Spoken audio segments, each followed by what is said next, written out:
Hello दोस्तों, आज हम बात करेंगे मोशन सिकनेस मतलब ट्रेन, बस, कार से सफ़र करते समय जो मतली और उल्टी होती है उसके बारे में। और हम सब ये भी जानेंगे ये क्यों और कैसे होता है और इसके निवारण के लिए कौन कौन सी मेडिसिन यूज होती है और घरेलू उपचार क्या क्या हैं और फिजियोथेरेपी के अकॉर्डिंग कैसे बचा जा सकता है। हम बात करते हैं उन मेडिसिन के बारे में जो इसमें यूज होती है।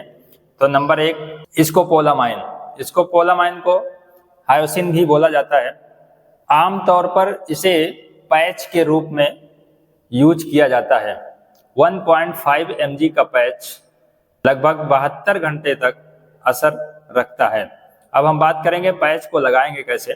तो पैच को लगाने के लिए कान के पीछे पैच को चिपकाते हैं और छोड़ देते हैं। इसका असर 72 घंटे तक रहता है और इसे ओरली और इंट्रामस्कुलर भी दिया जाता है। अब हम बात करेंगे इसके मैकेनिज्म ऑफ एक्शन के बारे में कि मतलब ये काम कैसे करता है बॉडी में। स्कोपोलामाइन एक मस्करेनिक एंटीकोलिनर्जिक एजेंट है। यह मस्तिष्क में उपस्थित मस्करेनिक एसिटाइलकोलिन रिसेप्टर को ब्लॉक कर देता है, जिसकी वजह से दिमाग से मतली और उल्टी का संकेत नहीं मिल पाता है, जिसकी वजह से हमें उल्टी और मतली कम लगती है। अब हम बात करेंगे इसके साइड इफेक्ट के बारे में। मुंह सूखना, धुंधला दिखाई देना, चक्कर आना, आ जाना और कब्ज महसूस। अब हम बात करेंगे ड्रग इंटरेक्शन के बारे में। किसी अन्य एंटीकोलिनर्जिक ड्रग के साथ इसे अगर आप लेते हैं तो साइड इफेक्ट बढ़ सकता है।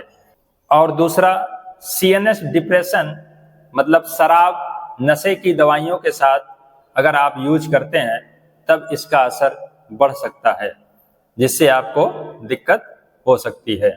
नंबर 2 मेडिसिन की बात करते हैं, मेक्लीजाइन।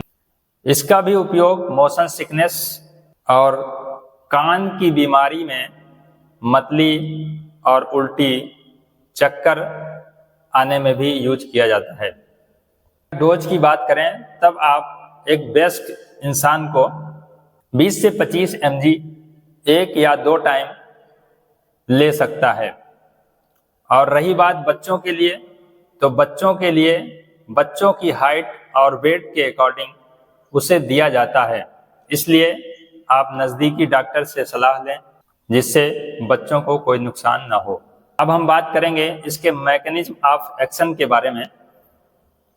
तो यह मेडिसिन H1 रिसेप्टर को ब्लॉक करके, जिससे मस्तिष्क में मतली और उल्टी का संकेत कम होता है, जिसकी वजह से हमें मतली और उल्टी कम आती है। अब हम बात करेंगे इसके साइड इफेक्ट के बारे में।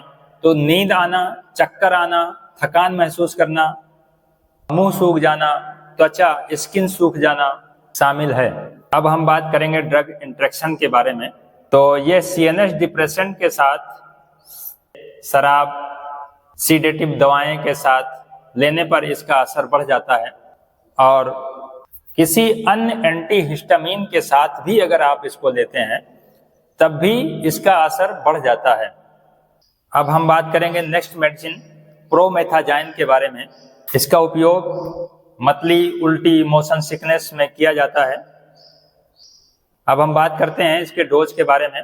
तो एक वयस्क इंसान को 12.5 से 25 mg तक हर 4 से 6 घंटे में दिया जा सकता है। और बात करें बच्चों के लिए, तो बच्चों के लिए एज और हाइट के अनुसार सबका डोज अलग अलग होता है, इसलिए आप अपने नज़दीकी डॉक्टर से सलाह जरूर लें। अब हम बात करेंगे इसके मैकेनिज्म ऑफ एक्शन के बारे में। प्रोमेथाजाइन H1 हिस्टामिन रिसेप्टर ब्लॉकर है। H1 रिसेप्टर को ब्लॉक करके मस्तिष्क से आने वाली सूचना को कम करता है, जिससे हमें मतली और उल्टी कम लगती है। अब हम बात करेंगे इसके साइड इफेक्ट के बारे में। तो नींद आना, मुंह सूखना, धुंधला दिखाई देना, कभी कभी की वजह से डिप्रेशन भी होता है। अब हम बात करेंगे ड्रग इंटरेक्शन के बारे में। तो सीएनएस डिप्रेसेंट जैसे शराब और बेंजोडाइज़ेपिन्स एक मेडिसिन होती है, इसके साथ में अगर आप इसे लेते हैं तब इसका असर बढ़ सकता है। और किसी अन्य एंटीकोलिनर्जिक मेडिसिन के साथ में लेते हैं तब भी इसका साइड इफेक्ट बढ़ सकता है। नेक्स्ट मेडिसिन डाइमेनहाइड्रिनेट, इसका उपयोग मोशन सिकनेस, मतली और उल्टी में किया जाता है। अब बात करेंगे इसके डोज के बारे में। तो इसका डोज एक वयस्क इंसान को 50 से 100 mg 4 से 6 घंटे पर दिया जा सकता है। मैक्सिमम डोज प्रतिदिन का इसका 400 mg है। बच्चों के लिए बच्चों की हाइट और वेट के अनुसार दिया जाता है। अब हम बात करेंगे इसके मैकेनिज्म ऑफ एक्शन के बारे में। तो ये मेडिसिन H1 हिस्टामिन ब्लॉकर है। H1 हिस्टामिन रिसेप्टर को ब्लॉक करके मस्तिष्क में उल्टी और मतली का संकेत कम करता है, जिससे हमें मतली और उल्टी कम होती है। बात करेंगे इसके साइड इफेक्ट के बारे में। नींद आना, मुंह सूखना, चक्कर आना, धुंधला दिखाई देना। अब हम बात करेंगे का ड्रग इंटरेक्शन CNS डिप्रेसेंट के साथ इसका असर बढ़ता है और किसी अन्य एंटीहिस्टामिन्स और एंटीकोलिनर्जिक के साथ इसकी प्रतिक्रिया बढ़ सकती है। अब हम बात करेंगे मोशन सिकनेस को कम करने के लिए घरेलू उपाय क्या क्या हैं, विदाउट मेडिसिन आप क्या क्या कर सकते हैं। और एक पर आता है अदरक। अगर कहीं भी आप सफर पर जाते हैं तो अदरक की पतली पतली स्लाइस काटकर धीरे धीरे चबाते रहें या चूसते रहें, जिससे आपको मतली और उल्टी कम महसूस होगी। नंबर 2, आप अपने साथ में नींबू रख सकते हैं। नींबू की महक मतली और उल्टी को कम करता है। और अपने साथ पुदीन, हरा रबी रख सकते हैं। ये भी मतली और उल्टी को कम करता है और साथ साथ ये पेट की गड़बड़ी को भी कम करता है। और सफ़र करते वक्त आप ध्यान रखें, अगर मुमकिन हो तो आप गाड़ी की आगे सीट पर बैठने की कोशिश करें और बीच बीच में आप विंडो खोलकर ताज़ी शुद्ध हवा लेते रहें। एक बात का जरूर ध्यान रखें, आप बाहर देखते हैं तो आप अपने नज़दीक न देखें बल्कि दूर दृष्टि बनाए रखें, मतलब दूर देखते रहें। दूर देखने से आपके दिमाग का संतुलन बना रहता है, जिससे आपको मतली और उल्टी कम आती है। नेक्स्ट, आप अपने पास पानी रखें। पानी को थोड़ा थोड़ा करके बीच बीच में आप पीते रहें।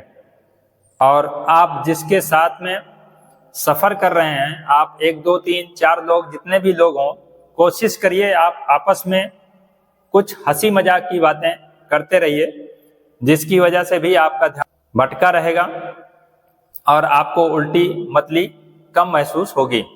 अब हम बात करेंगे P6 पॉइंट पर एक्यूप्रेशर देने से मतली और उल्टी कम कैसे होती है। तो सबसे पहले तो एक्यूप्रेशर P6 पॉइंट को पता लगाना जरूरी है। तो एक्यूप्रेशर P6 पॉइंट को पता लगाने के लिए आप दूसरे हाथ की 3 उंगलियां कलाई पर आप रखेंगे। कलाई पर 3 उंगलियां रखेंगे। 3 उंगलियां रखने के बाद यहाँ पर आप अपने अंगूठे को रखेंगे। अंगूठा यहाँ पर 2 टेंडन्स के बीच आपका अंगूठा होगा, जहां पर आप थोड़ा सा प्रेस करेंगे तो आपको प्रेशर महसूस होगा। तो यहीं पर आपको 2-3 मिनट धीरे धीरे करके आपको क्लॉकवाइज आपको मूव करना है और धीरे धीरे दबाव भी डालना है। फिर धीरे धीरे दबाव को कम करते रहें, आपको रिलैक्स मिलेगा, मतली और उल्टी कम होगी। अब हम बात करेंगे मोशन सिकनेस क्यों होता है। बॉडी में ऐसे क्या रिएक्शन होती है जिसकी वजह से आपको मतली और उल्टी होने लगती है सफर के दौरान। हमारा दिमाग हमारे शरीर को चलने फिरने संतुलित बनाए रखने के लिए मुख्य 3 सिस्टम से जानकारी लेता है, जिससे उसको बॉडी को संतुलित रखने में हेल्प मिलती है।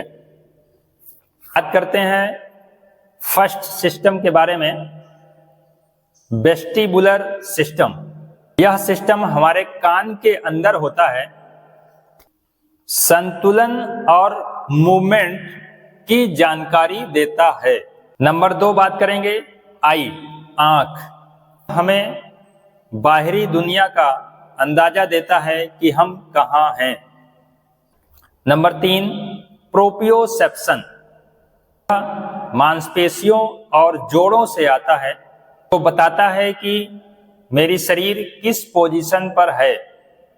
बात करते हैं जब आप सफर पर होते हैं, किसी गाड़ी में बैठे होते हैं, तो ये 3 प्रमुख सेंसर जो होते हैं आपके, ये तीनों आपको आपके दिमाग को अलग अलग संदेश भेजते हैं, जिससे दिमाग क्या करता है, कंफ्यूज हो जाता है। उदाहरण के लिए जब आप बस में बैठे होते हैं, कार में बैठे होते हैं, तो आपकी आंखें एक स्थिर होती हैं, मतलब स्थिर स्थान को देखती हैं अंदर की, लेकिन आपके कान बताते हैं कि आप मूव कर रहे हैं, बाहरी आवाज आपको सुनाई देती है। बस दिमाग इस कंफ्यूजन को टॉक्सिन या जहर समझ लेता है कि बॉडी में कोई टॉक्सिन या जहर इंटर कर गया है, जिसकी वजह से दिमाग संदेश भेजता है, जिससे मतली और उल्टी होती है, उसको बाहर निकालने की कोशिश करता है। ये जानकारी अगर आपको अच्छी लगी है तो आप शेयर करें, सब्सक्राइब करें और लाइक करें। अपने दोस्त और रिलेटिव्स को भी शेयर करें, जिससे उनको भी इसका फायदा हो सके। और मिलते हैं ऐसे फैक्ट वीडियो के साथ। जब तक आप स्वस्थ रहें, सुरक्षित रहें, अपना ख्याल रखें।